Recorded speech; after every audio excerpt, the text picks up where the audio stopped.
Good morning, Sunday, everyone. It's a busy day for a mommy like me.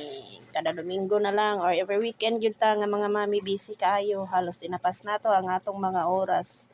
Labi na karon nga lami kayo ang panahon. Init kayo. It's nice to wash our laundries. So, mo ni guys, nang laba ko kay daghan kay labhonon ako mga kauban diri sa balay. Labi na nimong bata diri daghan kay labhonon. No, kung gihan kay mag-ilis, tapulan kay maglaba. Sa na kanya-kanya taan ni og kuan diskarte aron mahuman natog laban nato ang labhonon. So maray na guys, manghalay ta kay taud-taud ani lahi na pud ato ang rubohon og trabaho. So ang labala ko actually usahay gapalondre ko kay murag di gid makaya sa akong schedule.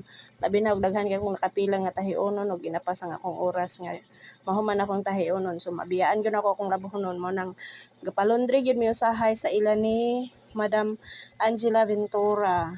Okay. Maliban sa humot kay lang laundry guys. Oy, dol ra pod diri sa mga convenient kayo. So sa mga gusto diha magpa-laundry, dili diri sa kuha dito mo sa Angela Go Laundry House. So, tara, nakahalay na akong mga linabahan. Murag lami kay sa paminaw tan-awon mahuman kag laba.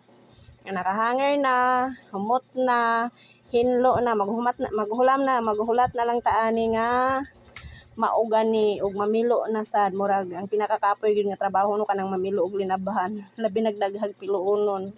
So pero kay ato maning duties, so ato yung agwantahan. Usahay papiluon nato si Yara, bahala siya magpilo sa iyang sinina. Amo na daghan kay na mas daghan kay sinina ni Yara kaysa sa moa. Sako siya kay gingan siya nga daghan siya labhonon. So, mora na guys, update lang ta sa atong mga daily life.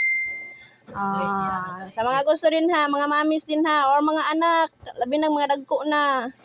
Panglaban na mo ay nanyo hulatan yung mama nga mo pay manglaba. Kay luoy sad baya kay ning mga mama no nga inapas ang oras. So, kaning ako kay kamay pa man, dili lang sa nato palabhon.